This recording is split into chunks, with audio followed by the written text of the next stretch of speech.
Hari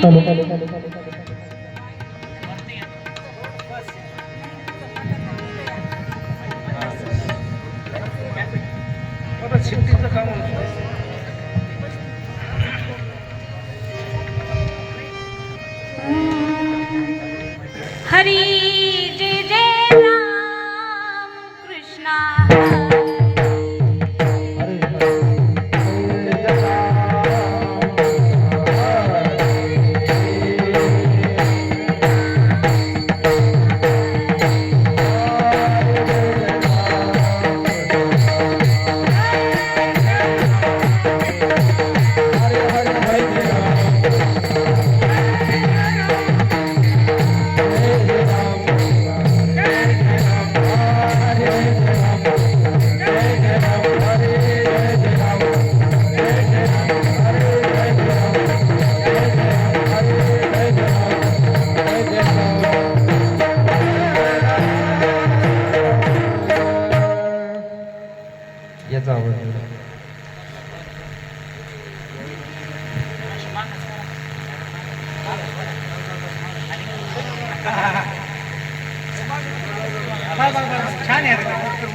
okay आता राहू द्या.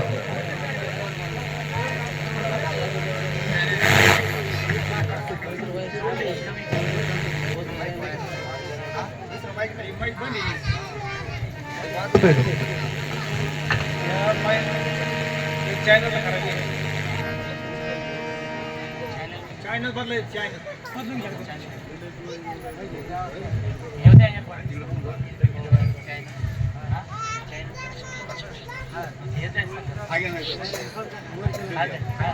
हॅलो हॅलो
सुंदर ते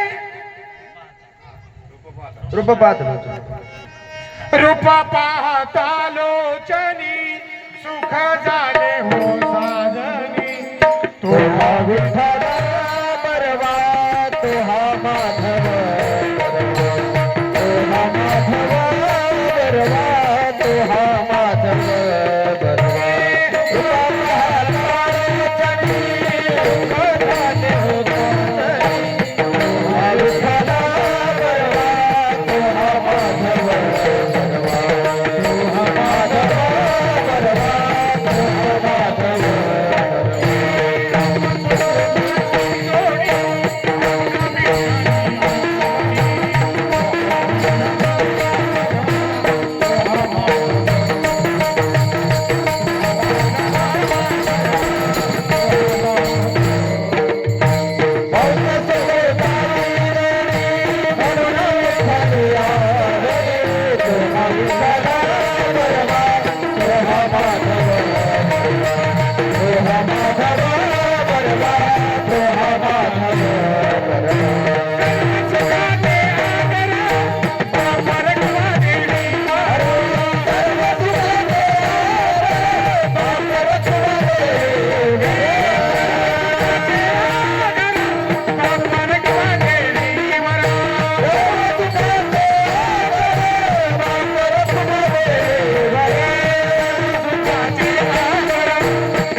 झाला बरं का सगळ्यांना. थोडं थोडं कमी कमी करा. कर कमी कर हॅलो करा थोडा कमी हॅलो सगळ्यांचा खाली. सगळ्यांचा कमी कर हा. हरी हरी हा हरी राम म्हणता रामची होई जे पदी बैसोनी पदवी घे. पदी बैसोनी पदवी घे. पदी बैसोनी पदवी घे. राम म्हणता रामची होई पदी बैसून पदवी पदी बैसून पदवी पदी बैसून पदवी ऐसे सुख वचनी आहे. सुख वसती आहे ऐसे सुख वचनी आहे. ऐशी सुख वचनी आहे ऐशी सुख वचनी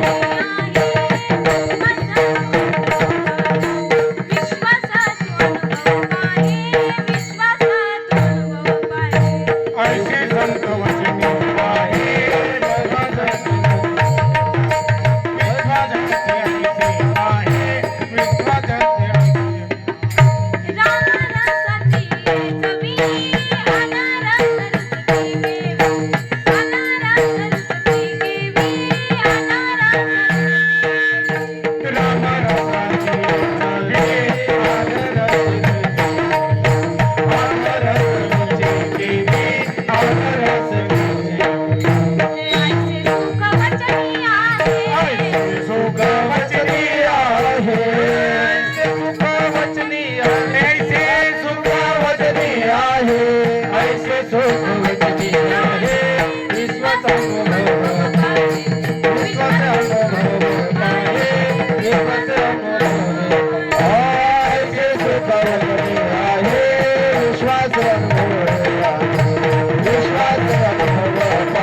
रे रे ना रे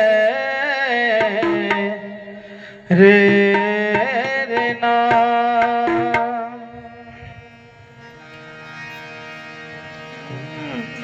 राम म्हणता रामाची होई जे राम म्हणता रामाची होई जे राम म्हणता रामाची होई जे राम म्हणता रामाची होई जे राम म्हणता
कधी बैसोनी पदवी घेईदे कधी बैसोनी पदवी घेईदे कधी बैसोनी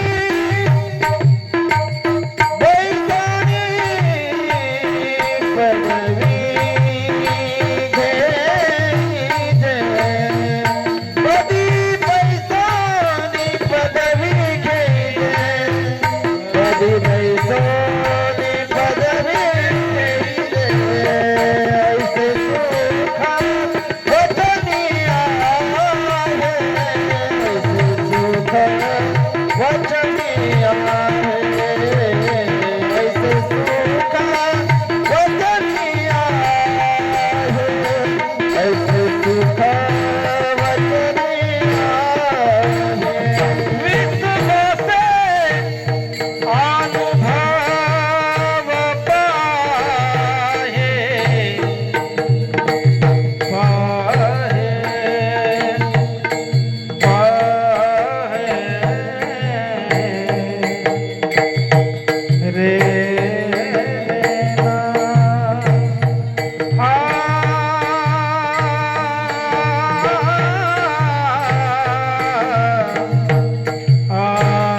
हरी राम म्हणता रामची होईजे पदी वैसोनी पदवी घेईजे ऐसे सुखा वचनी आहे विश्वास अनुभव पाहे राम रसाची चवी आन रस रुचती केवी तुका म्हणे चाखोनी सांगे मजा अनुभव आहे अंगे विठ्ठल विठ्ठल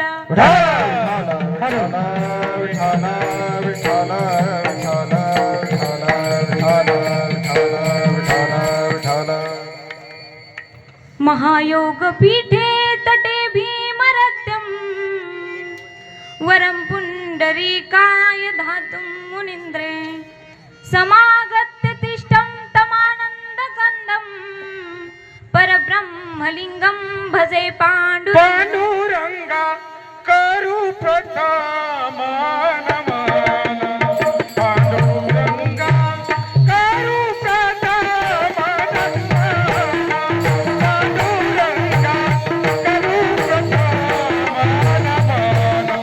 पांडुरंगा करू प्रथम नमन पांडुरंगा करू प्रथम नमन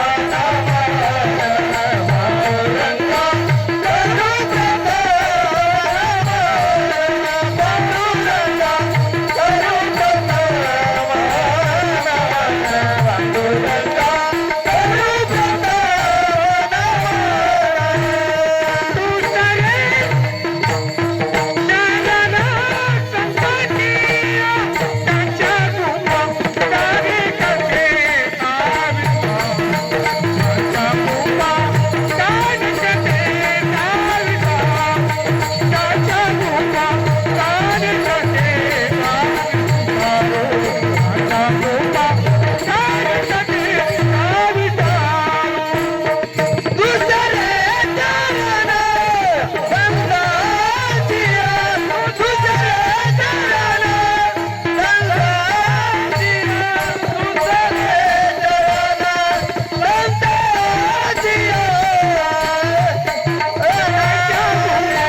तुझा मनमान दुसरे चरण संतांच्या त्यांच्या कृपादाने कथेचा विस्तारू बाबाजी सद्गुरु दास तुका जयांची केली स्मरण होय सकळ विद्येचे अधिकरण तेच बंधू श्री चरण श्री गुरूंचे ते नमस्कारो मी आता ओम नमो ज्ञानेश्वरा करुणा करा दयाळा तुमचा अनुग्रह लादलो पावन झालो चराचरी लोकाभिरामं रणरंगधीरं राजीवनेत्रं रघुवंशनाथं कारुण्यरूपं करुणाकरङ्कं श्रीरामचन्द्रं शरणं प्रपद्ये जय जय सुरनायक जनसुखदायक प्रणतपाल भगवंता गोविजयितकारी जय असुरान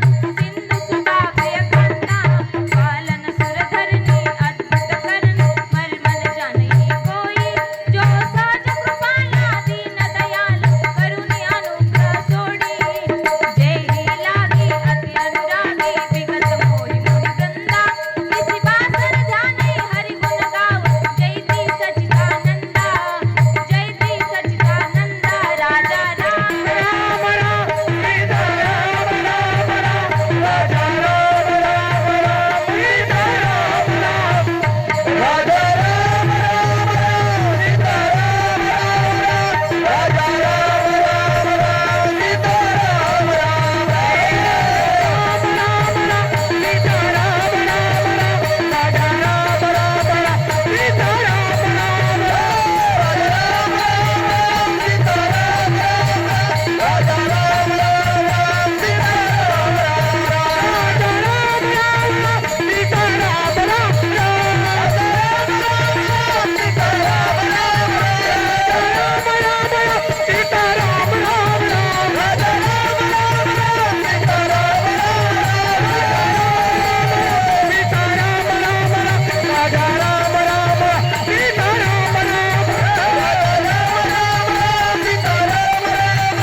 गुरुचरणी ठेविता भाव आपे आप भेटेल देव म्हणून गुरुसी वंदावे रूप ध्यानासी आणावे जोडून या कर चरणी ठेवितो माता परसावी विनंती माझी पंढरीनाथा काय माझी वाणी मानेल संताशी रंगुया चित्तासी आपुलिया माझी वाणी वर्णी तुझे गुण नाम दे मज प्रेम काही कळा विठ्ठल विठ्ठल विठाला विठाला विठाला विठाला विठाला विठाला विठाला विठाला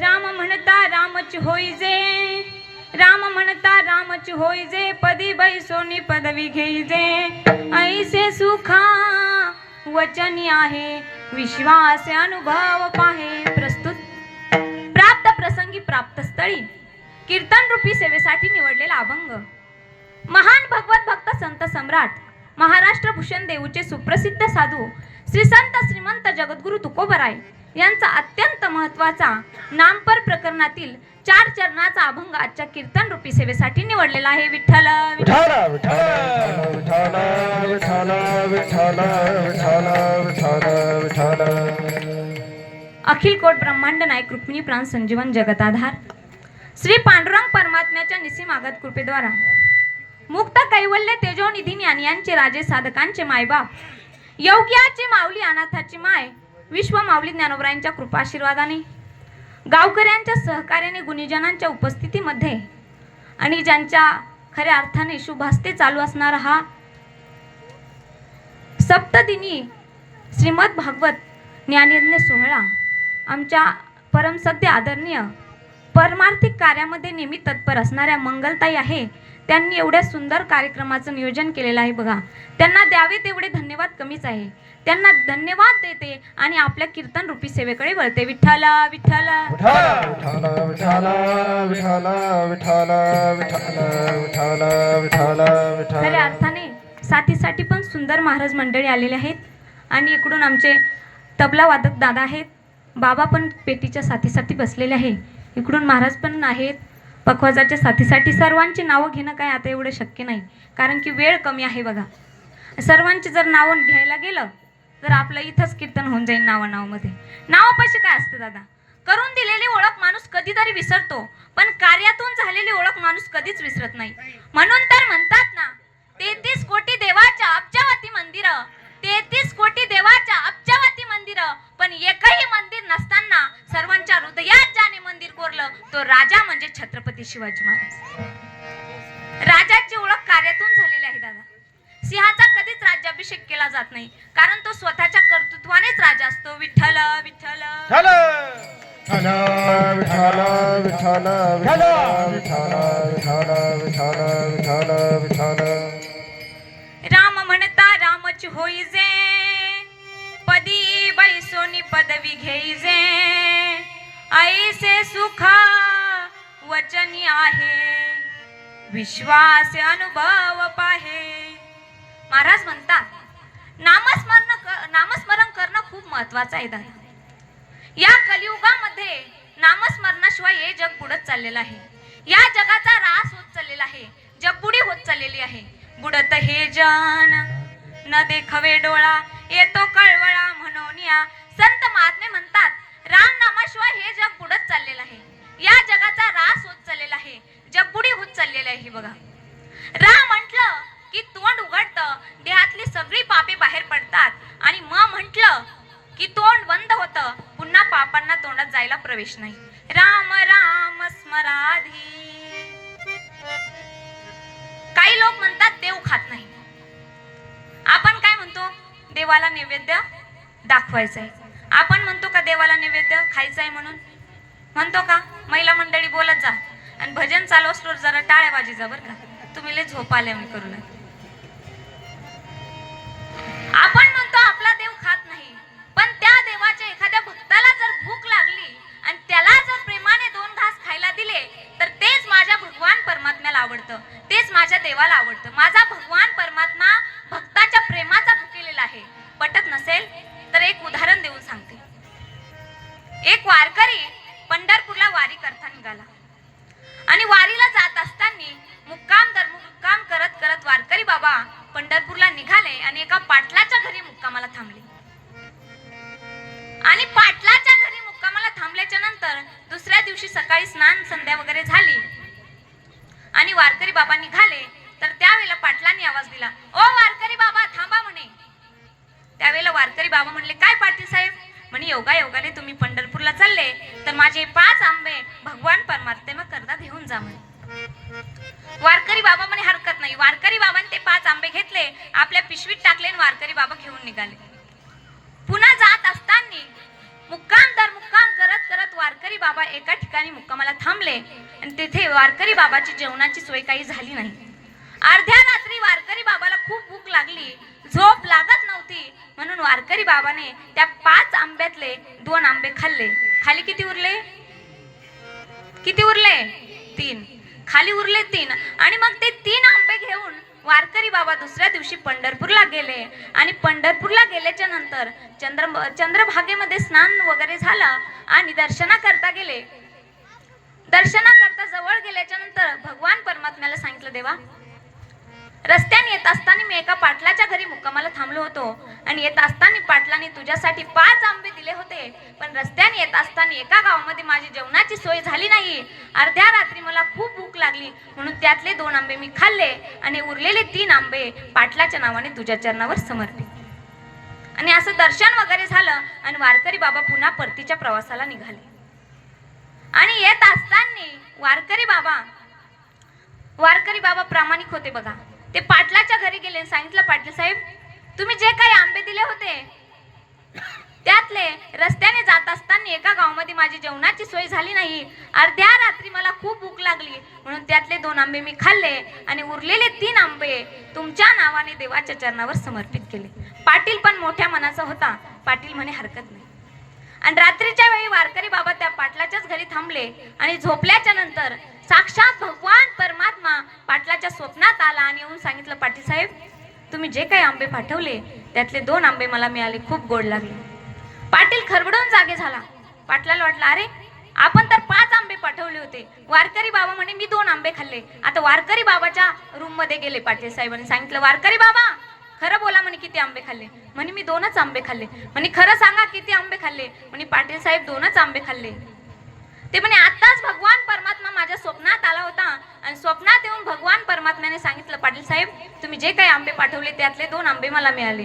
तुम्ही म्हणता मी 2 आंबे खाल्ले, देव म्हणतो मी 2 आंबे खाल्ले. मग एक आंबा गेला कुठं? एका आंब्याचा भ्रष्टाचार झाला कुठं? जोपर्यंत एका आंब्याचा भ्रष्टाचार उघड होत नाही तोपर्यंत मी तुम्हाला इथून जाऊ देणार नाही. आणि पुन्हा वारकरी बाबा पाटलाच्याच घरी झोपले आणि पुन्हा झोपल्याच्या नंतर भगवान परमात्मा पाटलाच्या स्वप्नात आला आणि स्वप्नात येऊन सांगितलं, पाटील साहेब मी तुम्हाला असं म्हणालो होतो की तुम्ही जे काही आंबे पाठवले त्यातले 2 आंबे मला मिळाले, खूप गोड लागले.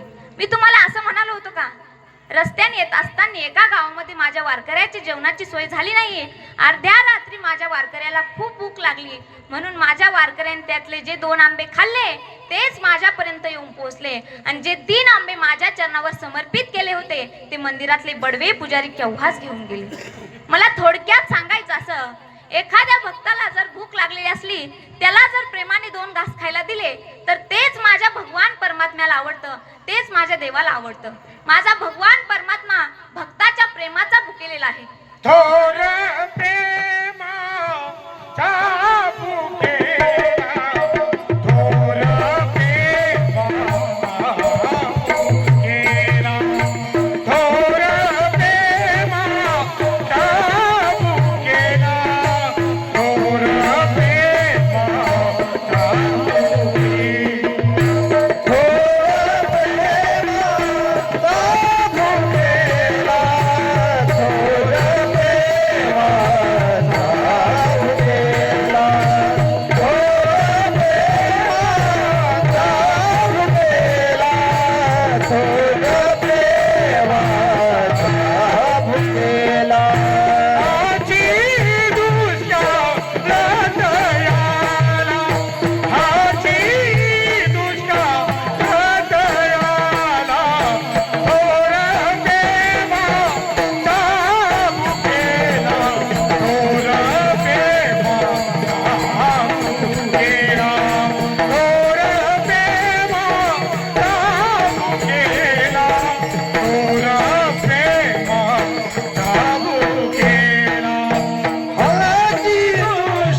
प्रेमाचा भुकेला हाची दुष्काळ तयाला.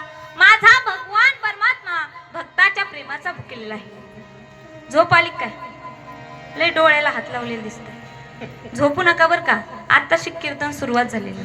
असंच मी एका ठिकाणी परभणीला कीर्तनाला गेले बाबा आणि असं माझं माळवदात कीर्तन होतं आणि त्या माळवदामध्ये असे खांब असते ना, तर 2-4 म्हाताऱ्या बसलेल्या होत्या.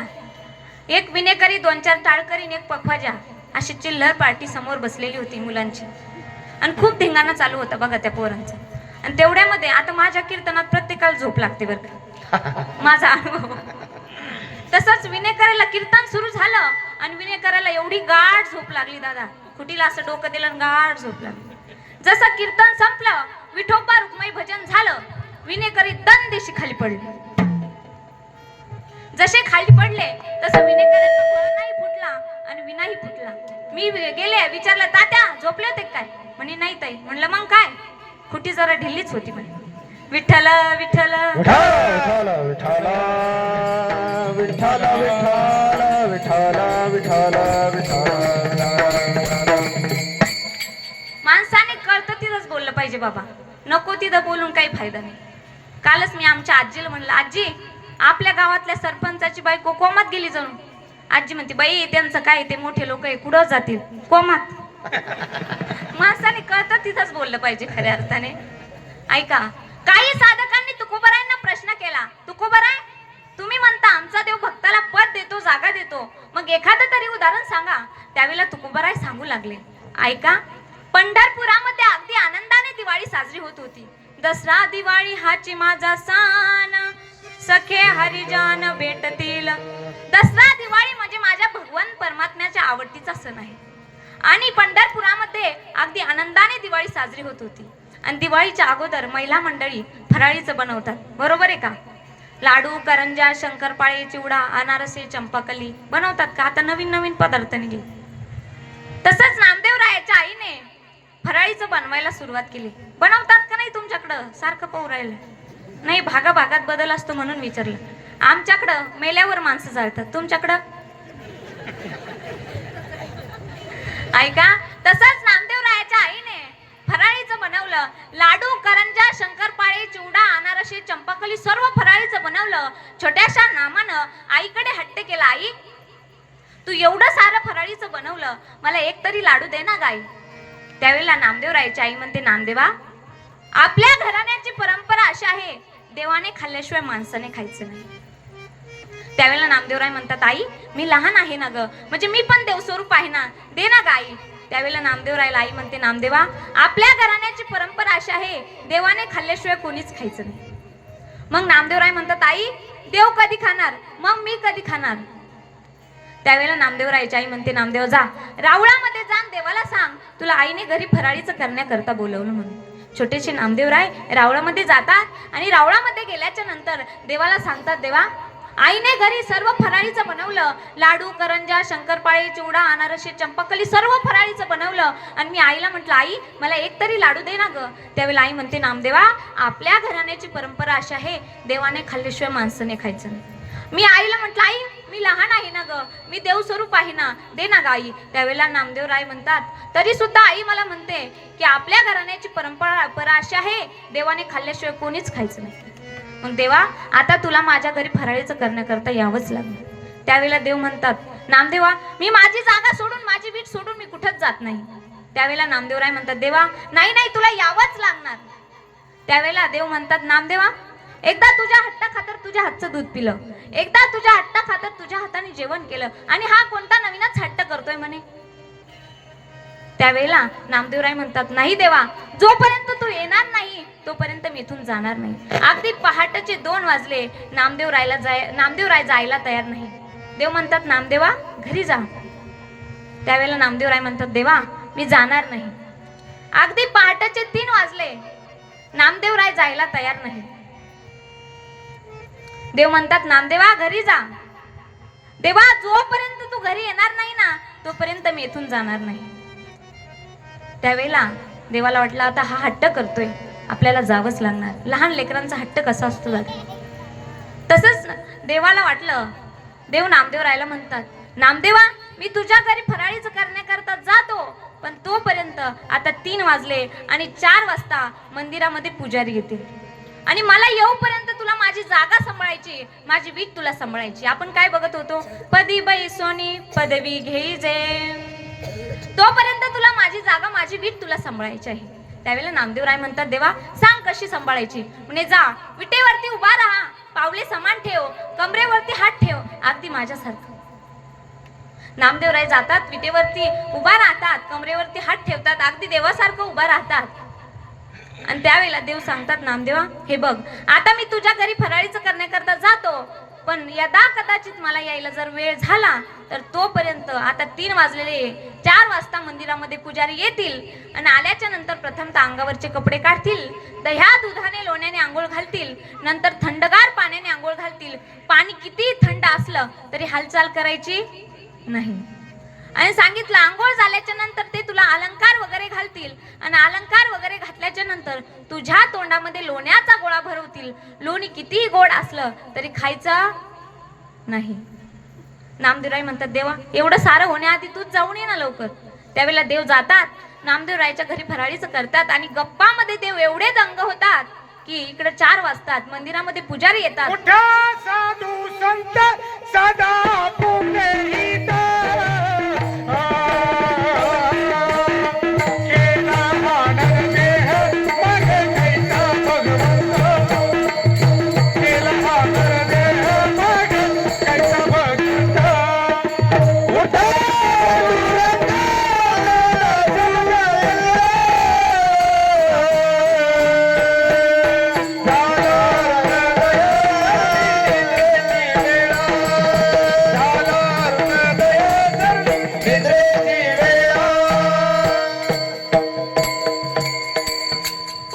आणि एवढा वेळ होतो की भगवंताला भानही राहत नाही 4 वाजले म्हणून. इकडं मंदिरामध्ये पुजारी येतात. प्रथमतः नामदेवरायाच्या अंगावरचे कपडे काढतात, दह्या दुधाने लोण्याने आंघोळ घालतात आणि नंतर थंडगार पाण्याने आंघोळ घालतात. पाणी एवढं थंड होतं तरी सुद्धा नामदेवरायाने हालचाल केली नाही. आणि आंघोळ झाल्याच्या नंतर ज्या वेळेला नामदेवरायाला अलंकार वगैरे घातले आणि ज्या वेळेला नामदेवरायाच्या तोंडामध्ये लोण्याचा गोळा भरवला ना दादा, त्यावेळेला लोणी एवढा गोड होतं की नामदेवरायाची जीभ आतल्यातच वळवळ करायला लागली. नामदेवराय आतल्यातच लोणी खाऊ लागले. त्यावेळेला पुजारी म्हणतात बघा बघा चमत्कार घडलाय. 28 युग झाले देवाने लोणी खाल्लं नाही. बघा बघा देव लोणी खातोय, देव लोणी खातोय, लाईव्ह दिसतंय देव लोणी खातोय. सारं पंढरपूर मंदिराच्या दिशेने धावत पळत सुटले. आणि तेवढ्यामध्ये देव नामदेवरायाच्या घराच्या बाहेर येतात आणि बघतात तर काय सगळे लोक मंदिराच्या दिशेने धावत आहे. देवाने एक जणाला विचारलं का रे काय भानगड आहे. त्यावेळेला तो म्हणतो अरे तुला माहित नाही का देव लोणी खातोय म्हणून. त्याला काय माहित आता हे देव आहे म्हणून. आणि देव तिकडे जातात आणि मंदिराजवळ पाहतात तर काय एवढी गर्दी जमलेली आहे, समोर जायला जागाच नाही. देव कशी तरी मागून पुढे जातात. तर लोक म्हणते का रे मागून आला आणि पुढे चालला. त्यांना काय माहित हा देव आहे म्हणून. आणि देव समोर गेल्याच्या नंतर बघतात तर काय शेजारी ज्ञानोबाराय उभे आहे. देवाने ज्या वेळेला ज्ञानोबारायांना बघितलं त्यावेळेला देव नामदेवरायांना म्हणतात नामदेवा आता जसा आहे तसाच उभा राहा, हालचाल करू नको. त्यावेळेला ज्ञानोबारायांचं लक्ष देवाकडे गेलं आणि ज्ञानोबाराय देवाला म्हणतात देवा तू जगाला फसू शकतो पण मला फसू शकत नाही. तू नामदेवरायाच्या भक्ती खातर, नामदेवरायाच्या प्रेमा खातर तुझं पद, तुझी जागा तू नामदेवरायांना दिली. खऱ्या अर्थाने मला सांगायचं एकच, आपण त्याच्याविषयी जर आपल्या मनात भक्ती भाव ठेवला तर तो भगवान परमात्मा आपल्याला आपली पद, आपली जागा दिल्याशिवाय राहत नाही. राम म्हणता रामाची होई जय राम म्हणता रामाची होई जय राम म्हणता रामाची होई जय राम म्हणता रामाची होई जय राम म्हणता रामाची होई जय राम म्हणता रामाची होई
आहे. राम म्हणता रामच होईजे पदी बैसोनी पदवी घेईजे ऐसे सुखा वचनी आहे विश्वास अनुभव पाहे. खऱ्या अर्थाने तुम्ही त्या भगवान परमात्म्यावरती विश्वास ठेवून बघा. तो भगवान परमात्मा तुम्ही त्याचं नामस्मरण केल्याच्या नंतर त्या देवाला जर सांगितलं ना आम्हाला हे पाहिजे, तर तो भगवान परमात्मा तुमची इच्छा पूर्ण केल्याशिवाय राहणार नाही. एकदा मांडव्य ऋषी देवाचं ध्यान करत होते आणि देवाचं ध्यान करत असताना अचानक मांडव्य ऋषीच्या ध्यानामध्ये एक सुंदर अशी मेकअप केलेली स्त्री येऊ लागली. सुंदर अशी हिरवीगार साडी घातलेली, लिपस्टिक लावलेली, काजळ लावलेलं आणि सुंदर असं कुंकू लावलेलं. त्यावेळेला मांडव्य ऋषी म्हणतात, अरे मी तर माझ्या भगवान विष्णूचं ध्यान करतोय, अजून माझ्या जीवनामध्ये स्त्रीचा स्पर्शही नाही आणि ही स्त्री माझ्या ध्यानामध्ये येतेच कस काय. त्यावेळेला पुन्हा मांडव्य ऋषी डोळे झाकतात आणि पुन्हा ती स्त्री त्यांच्या ध्यानामध्ये येऊ लागते. त्यावेळेला मांडव्य ऋषी म्हणतात, माझं तर काही बिघडलं नाही, पण मी ज्या भगवान विष्णूचं ध्यान करतोय ना, नक्की त्या भगवान विष्णूचं काहीतरी बिघडलं असावं. त्यावेळेला मांडव्य ऋषी या मृत्यू लोकातून स्वर्ग लोकात जातात, वैकुंठ लोकात जातात आणि वैकुंठ लोकात गेल्याच्या नंतर एक छोटीशी खिडकी दिसते. त्या खिडकीतून डोकावून बघतात तर काय, स्वतः भगवान विष्णूने हिरवीगार साडी घातलेली, लिपस्टिक लावलेली, काजळ लावलेलं, सुंदर असे मोकळे केस सोडलेले, स्वतःला आरशामध्ये बघून म्हणता काय, मी किती सुंदर दिसते. त्यावेळेला मांडव्य ऋषी म्हणतात, अरे तरीच देवा, मी म्हणतो माझं तर काही बिघडलं नाही, पण मी ज्या भगवान विष्णूचं ध्यान करतो ना त्याचं नक्की काहीतरी बिघडलं असावं. त्यावेळेला मांडव्य ऋषी म्हणतात, देवा तुला एवढी स्त्री होण्याची हौस आहे ना, तर मी तुला शाप देतो, तुला एक ना एक दिवस या जगाच्या कल्याणाकरता स्त्रीचं रूप घेऊन यावंच लागणार. मग मोहिनीच्या संगे भस्मासूर मेला ऐसे सुख वचनी आहे. आपलं आयुष्य क्षणभराचं आहे दादा, आणि हे क्षणभराचं आयुष्य, थोर मोठ्याच्या आयुष्याचा जर विचार केला तर नामदेव महाराज यादी देतात, एक अर्बुद 60 कोटी देखा, 30 लक्ष 10 सहस्र लेखा, 7 सेते 9 मास बापा, तया हिरण्यकश्यपा काय झाले. 1 अब्ज 60 कोटी 30 लक्ष 10,700 वर्ष 9 महिने एवढं आयुष्य हिरण्यकश्यपूला होतं. हिरण्यकश्यपूच्या मानाने आपलं आयुष्य 62 क्षणभर आहे. आणि तसं जर विचार केला तर प्रत्येक युगामध्ये एक एक शून्य कमी होत गेला बघा. सत्य युगामध्ये मानवाला 1 लक्ष वर्ष आयुष्य होतं, पुन्हा शून्य कमी झाला त्रेता युगामध्ये 10,000 वर्ष आयुष्य, आणि पुन्हा शून्य कमी झाला द्वापर युगामध्ये 1,000 वर्ष आयुष्य, आणि पुन्हा शून्य कमी झाला कलियुगामध्ये 100 वर्ष आयुष्य. आता सर्वजण मिळून देवाला एकच प्रार्थना करू, देवा आता शून्य कमी करण्याच्या भानगडीत पडू नको. 10 वर्षामध्ये 2च पंचवार्षिक होतात, बाकीचे उद्योग कधी बघायचे. आणि म्हणून सत्य, त्रेता, द्वापार आणि कली ह्या 4 युगाची एक चौकडी आहे. ती चौकडी जेव्हा 1000 वेळेला जाते तेव्हा ब्रह्मदेवाच्या रात्रीचे 12 तास होतात, आणि पुन्हा ती चौकडी 1000 वेळेला जाते तेव्हा ब्रह्मदेवाच्या दिवसाचे 12 तास होतात. असा 30 दिवस महिना, 12 महिने वर्ष, असा 100 वर्ष आयुष्य ब्रह्मदेव जगतो. ब्रह्मदेवाच्या आयुष्याच्या मानाने आपलं आयुष्य क्षणभर आहे दादा. म्हणून हे आपल्याला अनमोल किमतीचा नळ. क्या भरोसा है, क्या भरोसा है, क्या भरोसा है इस जिंदगी का, साथ देती नहीं है किसी का. क्या भरोसा है इस जिंदगी का, क्या भरोसा है, क्या भरोसा है, क्या भरोसा है इस जिंदगी का, साथ देती नहीं है किसी का. क्या भरोसा है जिंदगी का, रुक जाए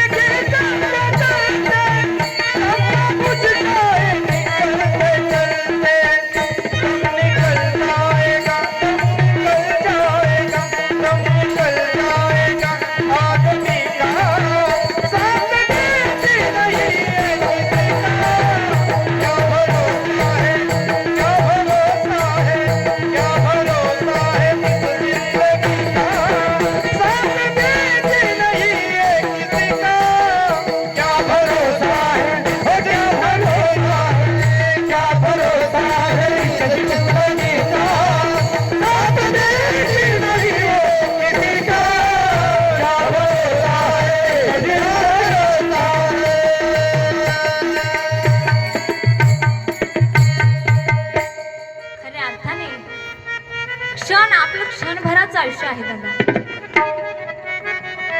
तुम्ही या आयुष्यामध्ये खऱ्या अर्थाने या नरद्यामध्ये आल्याच्या नंतर तुम्ही देवाचं भजन चिंतन केलं पाहिजे. या नरद्यामध्ये येऊन जर तुम्ही देवाचं भजन चिंतन केलं नाही ना तर हा तुमचा अनमोल किमतीचा सांगतो नरदेह तुम्हासी भजार विठ्ठला, सांगतो तुम्हासी भजार विठ्ठला, सांगतो तुम्हासी भजार विठ्ठला, सांगतो तुम्हासी भजार विठ्ठला, सांगतो तुम्हासी भजार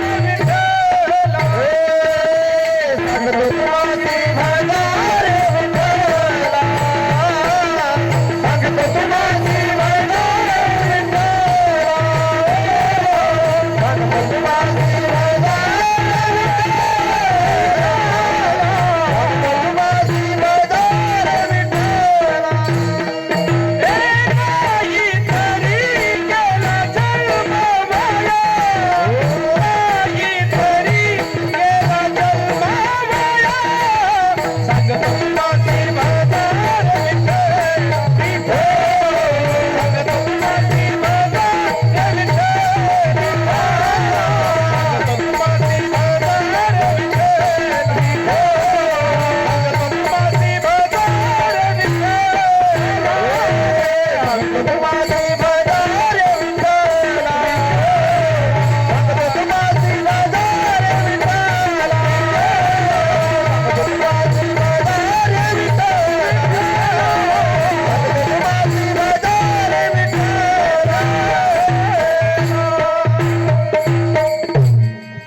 सांगतो तुम्हासी भजारे विठ्ठला, नाही तरी गेला जन्म वाया.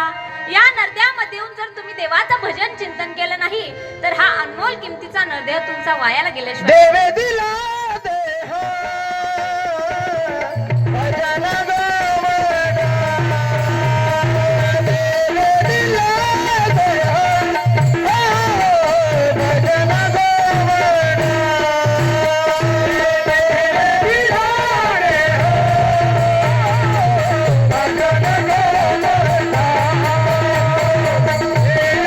देवे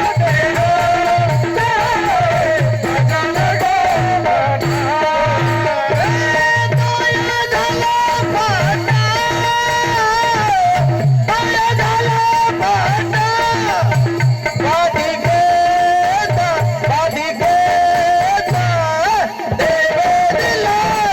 देह भजन गोवना, देवे दिला देह भजन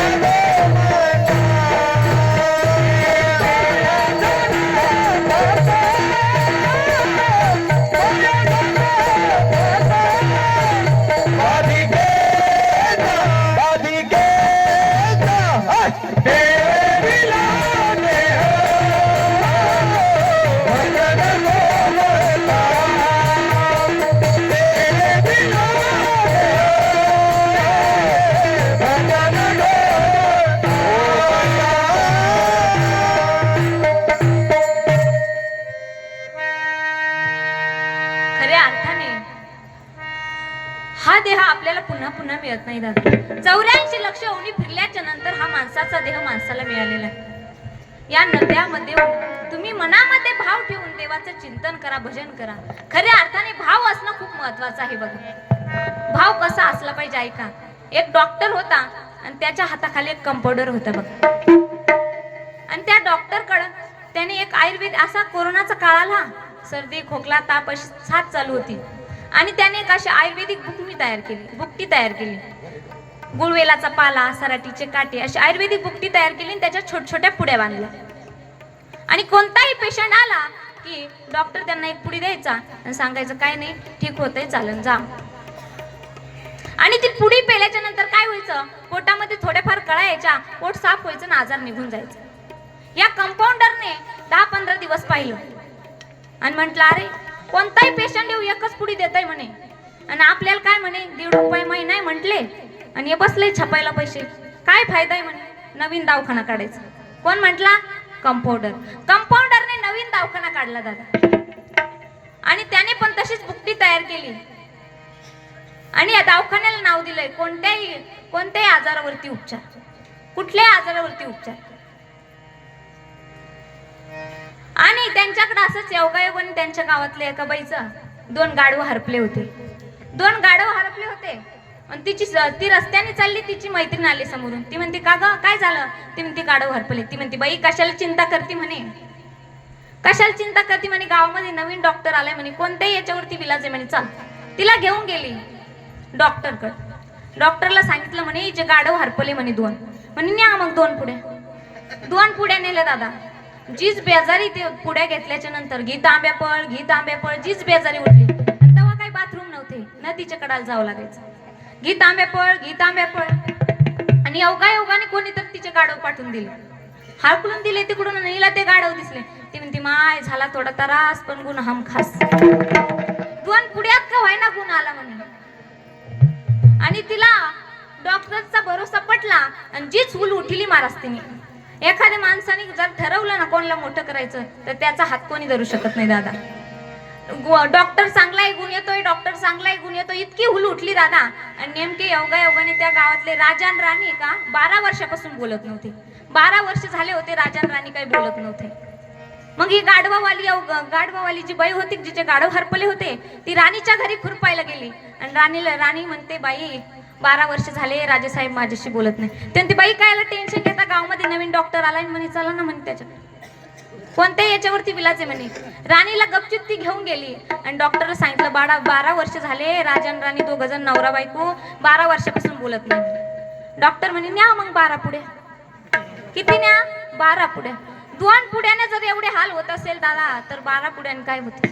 फार जीव निघून जायची वेळ आली. राणी धारा तिरती कोसळली, फक्त तोंडातून आवाज निघत होता. आणि ही बातमी राजाला कळाली. राजाला सांगितलं राणी मरणार आहे, उद्याच्या राणी जाणार आहे, मरायच्या वेळेला तरी किमान भेटायला जा म्हणून. राजाला ती गोष्ट पटली. राजा आला आणि विचारलं तब्येत बरी का? हे ऐकल्याच्या नंतर ती म्हणते तब्येतीच काय बी होऊ द्या, डॉक्टरला 2 लाख द्या. विठ्ठल विठ्ठल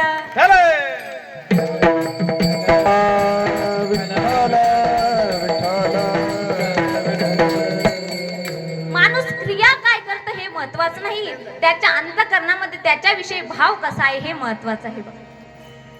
या नरद्यामध्ये येऊन तुम्ही देवाचं भजन चिंतन करा आणि जीवन जगत असताना प्रत्येकाच्या चेहऱ्यावर तेज पाहिजे, प्रत्येकाच्या चेहऱ्यावर हसू पाहिजे. बघा अर्धी जर भाकर भेटत असेल ना दादा ती आनंदाने खा, त्याच्यामध्येच आनंद आहे.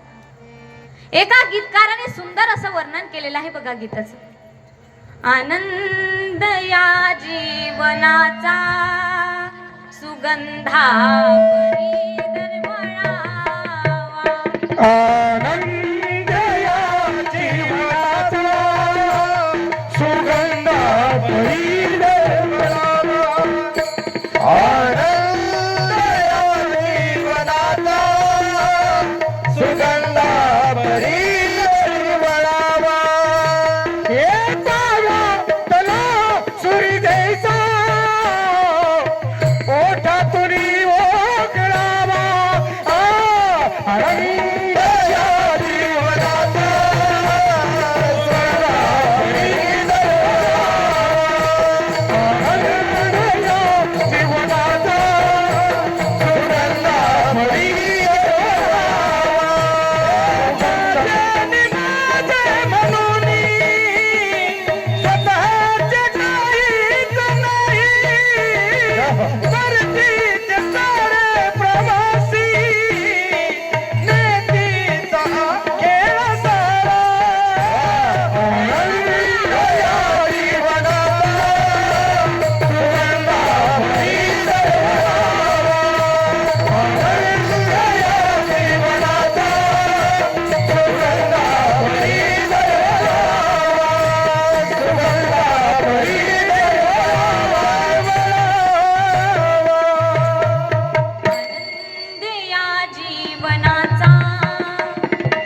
द्यावा.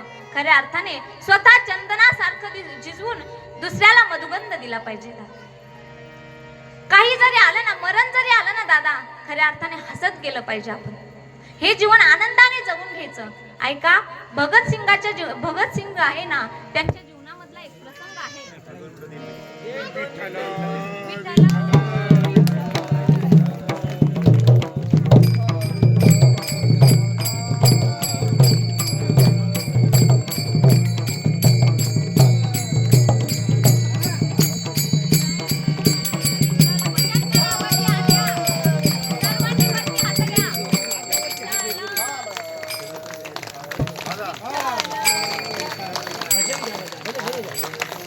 वरती हात घ्या सर्वांनी. राधे राधे हो, राधे राधे, राधे हो,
भगत सिंगांच्या जीवनातला एक प्रसंग आहे. ज्यावेळेला भगत सिंगाला फाशी होणार होती ना, त्यावेळेला भगत सिंगाला फाशी जेलर मध्ये भगतसिंग दंड बैठका काढत होते. आणि दंड बैठका काढत असताना जेलरनी त्यांच्याकडे बघितलं आणि हसायला लागला.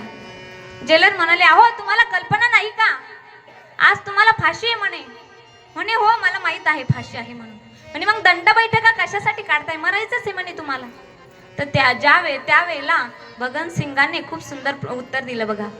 सांगितलं, जेलर साहेब, ज्या वेळेला मी लहान होतो ना, त्यावेळेला माझी आई मला देवपूजेसाठी बागेतून फुलं आणायला सांगायची.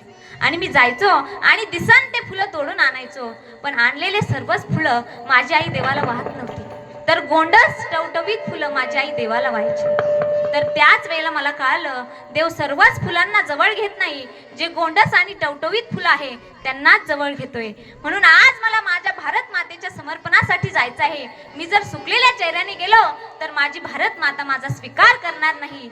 म्हणून मी दंड बैठका काढतोय म्हणतो. माझ्या टवटवीत चेहऱ्याने जर गेलो ना तर माझी भारत माता मला माझा स्वीकार करेल. म्हणून मी दंड बैठका काढतोय म्हणतो. खऱ्या अर्थाने माणसाने मरण जरी आलं ना दादा, तर हसत गेलं पाहिजे.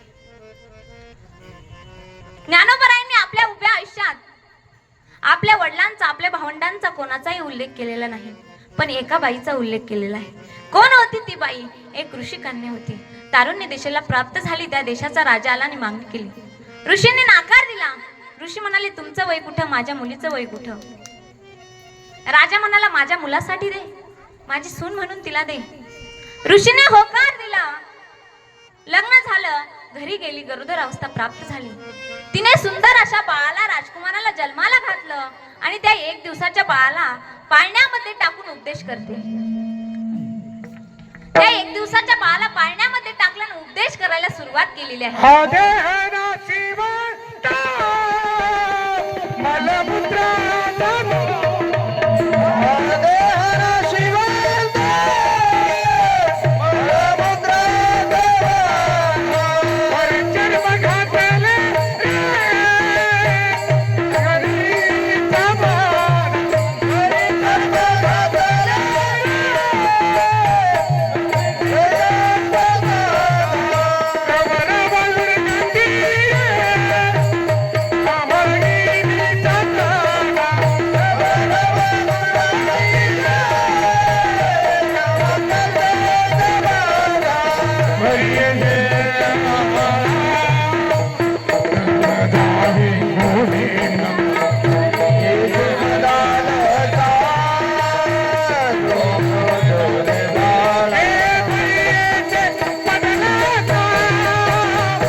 पाळण्यामध्ये टाकून असा उपदेश करते, हा देह नासकाय कुचकाय सडकाय जाणार आहे बाळा, मग काय करायचं?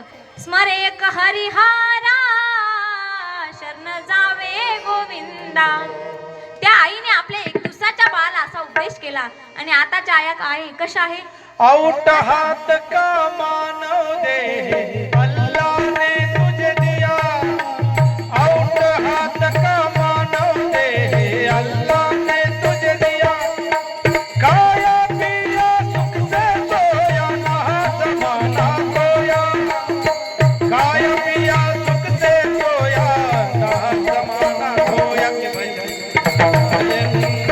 के भज बंदा के भज नारायण के भज नारायण। आउट हाथ का मानव दे आने तुझे दिया, आउट हाथ का मानव दे रामा ने तुझे दिया, खाया पिया सुख से सोया ना जमाना खोया, खाया पिया सुख से सोया ना जमाना खोया, भज मन नारायण भज मन नारायण तू भज मन नारायण भज मन नारायण। खऱ्या अर्थाने त्या आईने सुंदर अशा, पहिल्या आया सुंदर अशा ओव्या शिकवायच्या बाबा. ती गोपीचंदाची आई होती ना मैनावती, ती बाळाला सुंदर अशा ओव्या शिकवायची. छंद लागला तिटविला हिने समुद्र आटविला, मैनावतीने कृतार्थ केला गोपीचंद. ऐसा धरी छंद बाळा ऐसा धरी छंद, ऐसा धरी छंद बाळा ऐसा धरी छंद. ऐसा चंद बाळा ऐसा घरी चंद, ऐसा घरी चंद बाळा ऐसा घरी चंद, ऐसा धरी छंद बाळा ऐसा धरी छंद, ऐसा घरी चंद बाळा ऐसा घरी चंद, धरी छंद बाळा ऐसा धरी छंद. ऐसा घरी चंद बाळा ऐसा घरी चंद, ऐसा घरी चंद बाळा ऐसा घरी चंद, ऐसा घरी चंद बाळा ऐसा घरी चंद, ऐसा घरी चंद बाळा ऐसा घरी चंद, ऐसा घरी चंद बाळा ऐसा घरी चंद। त्या आई सुंदर अशी आपल्या बाळाला उपदेश करायचे. आणि आताच्या आया कशा आहेत? दिल्लीची ग केली किल्ली, सुरीचा केला भाला, पप्या माझा दारू प्याला, अख्ख्या गावात धिंगाणा केला. विठ्ठल विठ्ठल.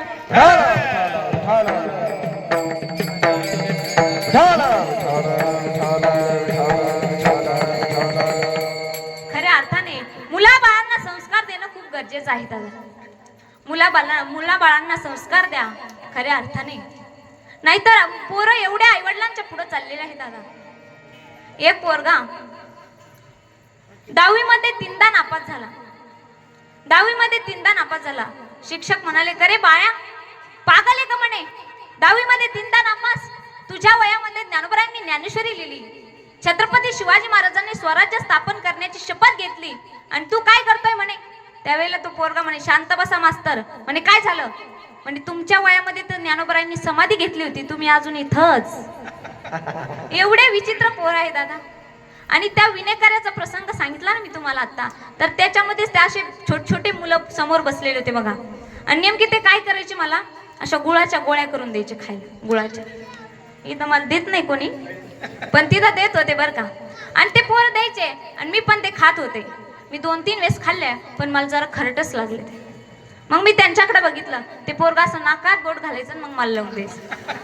एवढे विचित्र पोर आहे दादा खऱ्या अर्थाने. एक पोरगा, त्याला शाळेत जायला जरा उशीर झाला आणि शिक्षकाने विचारलं, करे तुला यायला 1 तास उशीर कस काय झाला? म्हणे सर माझे 5 रुपये हरले होते, मी ते शोधत बसलो म्हणून मला यायला 1 तास उशीर झाला. मग ते बसला आणि त्याच्या मागून त्याचा एक मित्र आला. शिक्षकाने विचारलं, आता तुला कस काय वेळ झाला? तो म्हणे सर मी त्याच्या 5 रुपयावर पाय ठेवून उभा होतो म्हणून मला यायला विसरलो.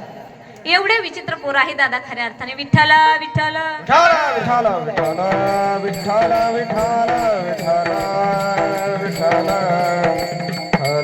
खऱ्या अर्थाने संस्कार देणं खूप गरजेचं आहे. राम म्हणता रामची होई जे, पदी बैसोनी पदवी घेईजे ऐसे सुखा वचनी आहे विश्वास अनुभव पाहे राम रसाची चवी आन रस रुचती केवी. महाराज म्हणतात राम रसाची आम्ही चव घेतली, ती चाखली, त्याचा अनुभव घेतला आणि मग तुम्हाला सांगतो अनुभव आले अंगा ते या जगा देत ते या जगा देत ते या जगा देत अनुभव आले अंगा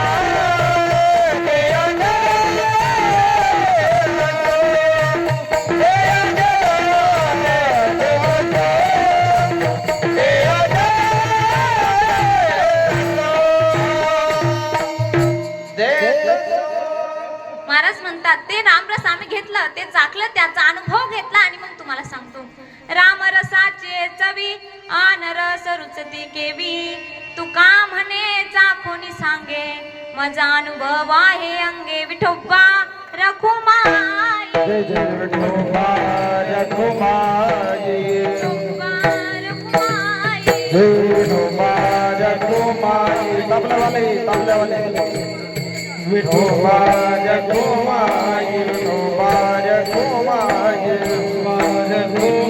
विठोबा रखुमाई.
विठोबा ऐका सर्वांनी 2 मिनिटं इकडे लक्ष द्या. झोपता वेळेस 2 जणांची आठवण काढून झोपा दादा. ज्याच्यामुळे आपण 2 टाइमाचं अन्न निवांतपणे सेवन करतो तो आपला शेतकरी राजा आणि ज्याच्यामुळे आपण 2 टाइम निवांतपणे झोप घेतो तो आपल्या देशाचा सैनिक. ऐका दादा, आपण एखादा भारताचा नकाशा बघितल्याच्या नंतर त्यात आपला महाराष्ट्र बघतो, आपला जिल्हा बघतो, आपला तालुका बघतो, आपलं गाव बघतो. पण एखाद्या मिलिटरीवाल्याने जर तो एखाद्या मिलिटरीवाल्याच्या बायकोने जर तो नकाशा बघितला ना दादा, त्यात आपला महाराष्ट्र नाही पाहत, आपला जिल्हा नाही पाहत, आपला तालुका नाही पाहत, आपलं गाव नाही पाहत, तर ती काय पाहते? माझा नवरा कोणत्या बॉर्डरवर उभा राहून या देशाची सेवा करतो, त्या मिलिटरीवाल्याची बायको हेच पाहते. ऐका दादा, कर्नल संतोष माडिक गेल्याच्या नंतर आत्ताच मागे एक कर्नल संतोष माडिक नावाचा जवान शहीद झाला होता. कर्नल संतोष माडिक गेल्याच्या नंतर कर्नल संतोष माडिक या देशासाठी शहीद झाल्याच्या नंतर स्वाती माडिक यांनी शपथ घेतली, माझ्या नवऱ्याचं प्रेम या देशावर, या वर्दीवर जास्त होतं, म्हणून माझ्या नवऱ्याची राहिलेली अपूर्ण इच्छा मी मिलिटरीमध्ये जाऊन पूर्ण करणार. म्हणून कर्नल संतोष माडिक गेल्याच्या नंतर स्वाती माडिक यांनी 15 दिवसामध्ये मिलिटरी जॉईन केली दादा. आज आपल्या देशाची पत्नी हे करते दादा, म्हणून आज आपण इथे सुरक्षित आहोत. ऐका, एक गरीब घरचा मुलगा मिलिटरीमध्ये गेला आणि मिलिटरीमध्ये जाऊन त्याला 6 महिने पूर्ण झाले आणि 6 महिन्याच्या नंतर आईला प्रत्येक क्षणाला मुलांची आठवण येऊ लागली. आई नवऱ्याला म्हणते, का हो, मागच्या वर्षी दिवाळीला आपला बाळू घरी आला होता, यावेळेस येतो का नाही पोरगा काय माहित. तेवढ्यामध्ये एक पोस्टमन दारात येतो आणि त्याच्या हातामधली चिठ्ठी त्यांना देतो आणि त्या चिठ्ठीमध्ये लिहिलेलं असतं, आई उद्या मी दिवाळीसाठी घरी येणार. आज आमची त्यावेळेला तिला एवढा आनंद होतो, एवढा आनंद होतो गल्लीमध्ये सर्व आपल्या मैत्रिणींना सांगत सुटते ती आई उद्या माझा बाळू येणार, उद्या माझा पोरगा येणार, आज आमची दिवाळी नाही उद्या आमची दिवाळी आहे. एवढा आनंद होतो दादा. ती चिमुटी मुलगी सुद्धा आपल्या मैत्रिणींना सांगते उद्या माझे पप्पा येणार, उद्या माझे पप्पा येणार, माझ्यासाठी खाऊ आणणार, नवीन नवीन कपडे आणणार, आज आमची दिवाळी नाही उद्या आमची दिवाळी आहे. एवढा आनंद झालेला आहे, एवढा आनंद झालेला आहे. आनंदाच्या भरामध्ये पत्नीने फराळीचं बनवायला सुरुवात केलेली आहे दादा. आणि मुलगा येणार या आनंदामध्ये सर्वजण गप्पा मारत बसतात आणि मुलगा येणार या आनंदामध्ये रात्र कशी निघून जाते हे कोणालाच कळत नाही दादा. सूर्योदय होतो, त्याची बायको त्या दारामध्ये बसते त्याची वाट पाहत. तिच्या शेजारी तिची चिमुटी मुलगी बसते. म्हातारे आई वडील पटांगणामध्ये खुर्ची टाकून बसतात दादा. सर्वांची नजर तिकडे लागलेली आहे, जिकडून बस गाडी गावात येणार तिकडे नजर लागलेली आहे दादा. आता सर्वांच्या चेहऱ्यावरती आनंदाचं वातावरण आहे. मुलगा घरी येणार म्हणून आई वडील खूप आनंदित आहे. आणि आता सकाळची गाडी गावामध्ये आलेली आहे आणि त्यातून एक एक प्रवासी खाली उतरतोय.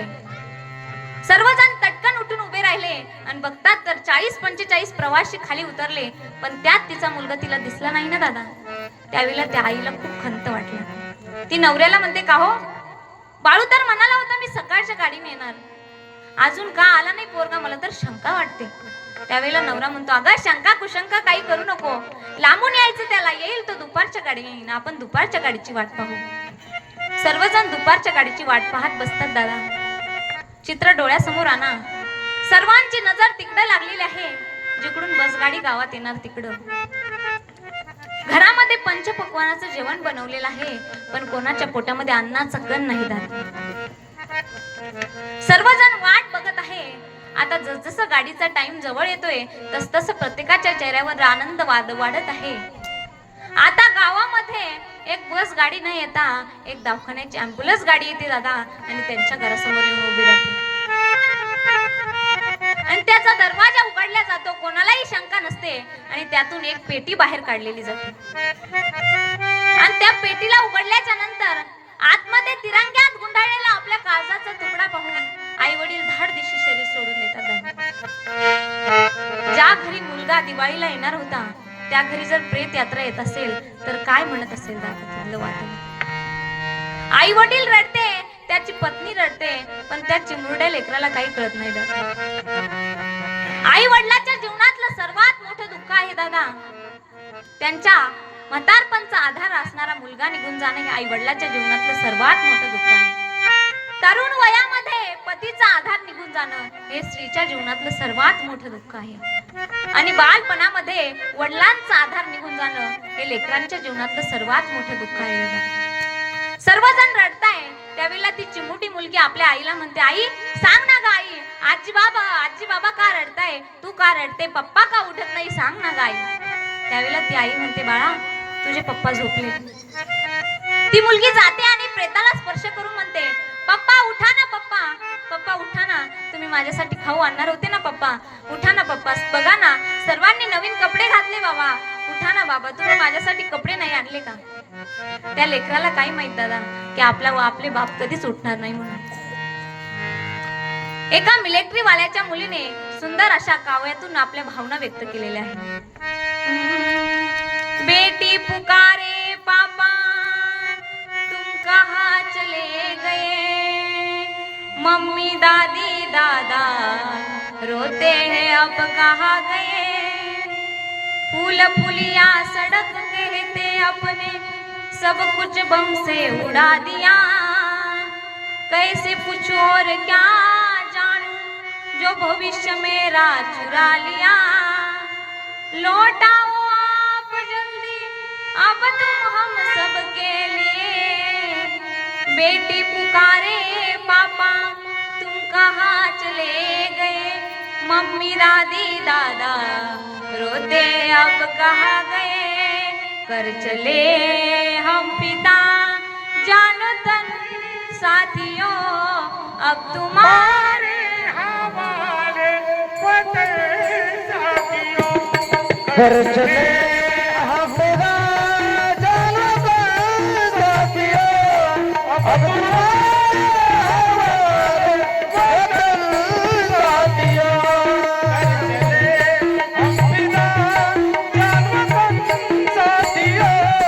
अब तुम्हारे हवाले वतन साथियों घर चले हम जान वतन साथियों अब तुम्हारे हवाले वतन साथियों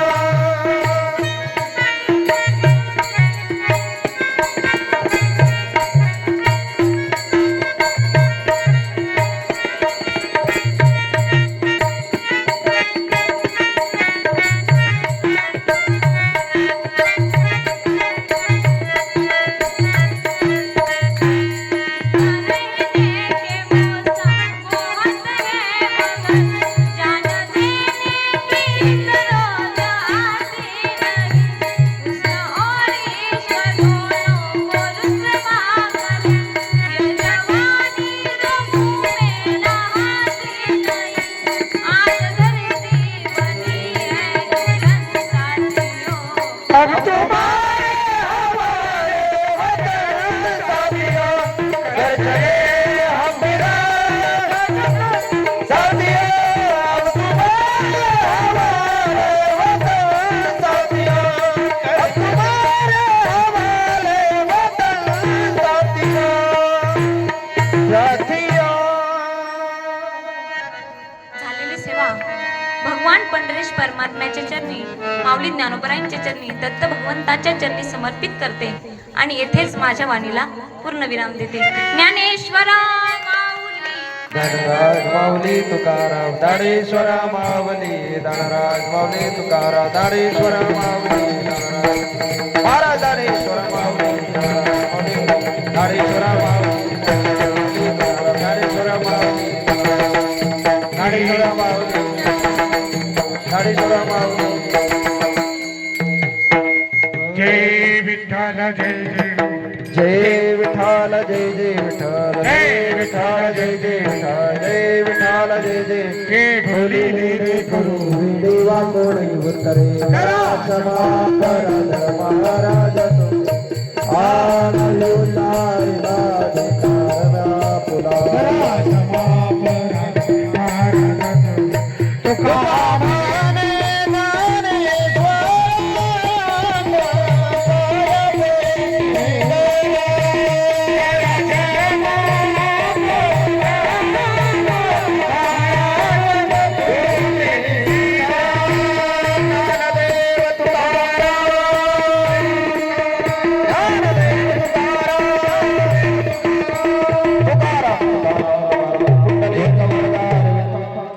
दोन मिनिटं सर्वांनी.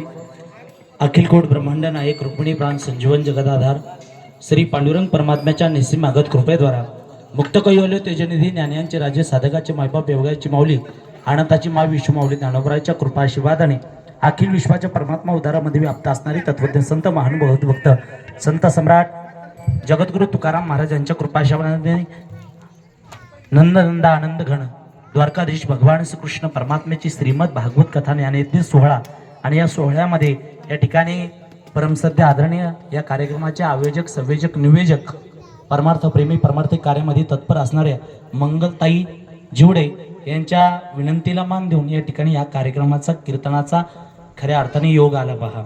वास्तविक पाहता आमचंही परम भाग्य आहे बरं का ताई, आमचंही भाग्य आहे गावाची सेवा कोणत्या न कोणत्या माध्यमातून या ठिकाणी करण्याचा योग आला. नाहीतर वास्तविक पाहता मी कीर्तन केले पण खऱ्या अर्थाने कीर्तनाचे योग तुमच्या सुनबाईचा झाला नसता खऱ्या अर्थाने पहा. त्या ठिकाणी योग आहे गावातला. त्या ठिकाणी उणीव फक्त एकच आहे बघा. ज्या वेळेला छत्रपती शिवाजी महाराज 32 मन सोन्याच्या सिंहासनावरती बसले होते, हिंदवी स्वराज्यक म्हणून घोषणा झाली होती, 32 मन सोन्याचं सिंहासन आलं होतं, त्यावेळेला जनतेचा राजा छत्रपती शिवाजी महाराज ढसाढस रडायला लागले. त्यावेळेला मासाहेब जिजाऊने विचारलं होतं, शिवबा एवढा सर्व आनंदाचा प्रसंग असताना तुमच्या डोळ्यामध्ये अश्रूच्या धारा का? त्यावेळेला छत्रपती शिवाजी महाराजांनी सांगितलं, मासाहेब 32 मन सोन्याच्या सिंहासनावरती बसलेलो आहे, डोक्यामध्ये सोन्याचा मुकुट आलेला आहे, या सर्व गोष्टीचा मला स्वाभिमान आहे, पण हे सर्व सुख पाहण्याकरता तुमच्या कपाळावरचं कुंकू अर्थात माझा बाप शहाजी जर जिवंत असता तर किती आनंद वाटला असता. खऱ्या अर्थाने मला सुद्धा तीच उणीव आहे पहा. हे सर्व वैभव बघण्यासाठी आमचे वडील जर या ठिकाणी असते ना, निश्चितच त्यांचा फार स्वाभिमानाने मान उंच झाली असती. पहा त्या ठिकाणी वडील त्या ठिकाणी निधन झालं. आता श्राद्ध आहे पहा 1 महिन्याने. तर या ठिकाणी तुमच्या सर्वांचा कृपा आशीर्वादाने आम्ही दोघंही पती पत्नी तेही सुंदर असे भागवत कथा करते. महाराष्ट्रभर आम्ही कथा कीर्तनाच्या माध्यमातून फिरतो.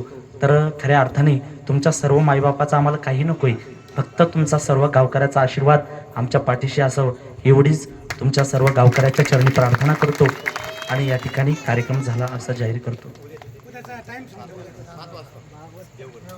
या ठिकाणी आपल्या गावाची दिंडी मठाची वाडी ते देवगड पुण्यभूमी श्री क्षेत्र देवगड पायी दिंडी सोहळा आहे. त्या सोहळ्यासाठी सुद्धा जास्तीत जास्त संख्येमध्ये आपल्या गावातून दिंडी निघणार आहे बाबाच्या सेवेसाठी. बाबांनी सांगितलं मी त्या ठिकाणीच आपल्या गावात येईल ज्या वेळेला आपल्या गावातले लोक जास्तीत जास्त संख्येमध्ये देवगडला येतील. म्हणून त्या ठिकाणी आपणही सर्व गावकऱ्याचं आद्य कर्तव्य आहे मठाची वाडी ते पुण्यभूमी श्री क्षेत्र देवगड पायी दिंडी सोहळ्यासाठी जास्तीत जास्त संख्येमध्ये महिला मंडळ पुरुष मंडळ जास्तीत जास्त संख्येमध्ये उपस्थित राहा. आणि बरोबर त्या ठिकाणी 5 वाजेपर्यंत तिथं पोहोचल्या जातं आणि 5 वाजेच्या नंतर त्या ठिकाणी आपल्याला 1-1.5 तास देवदर्शन होतं आणि 7 वाजेपर्यंत 8 वाजेपर्यंत परत आपण मागं येतो अशी सर्वांना विनंती आहे. पुंडलिक वरदार विठ्ठल श्री ज्ञानदेव तुकाराम पंढरीनाथ भगवान की जय. आपला उद्याचा कार्यक्रम 7:30 ते 10:30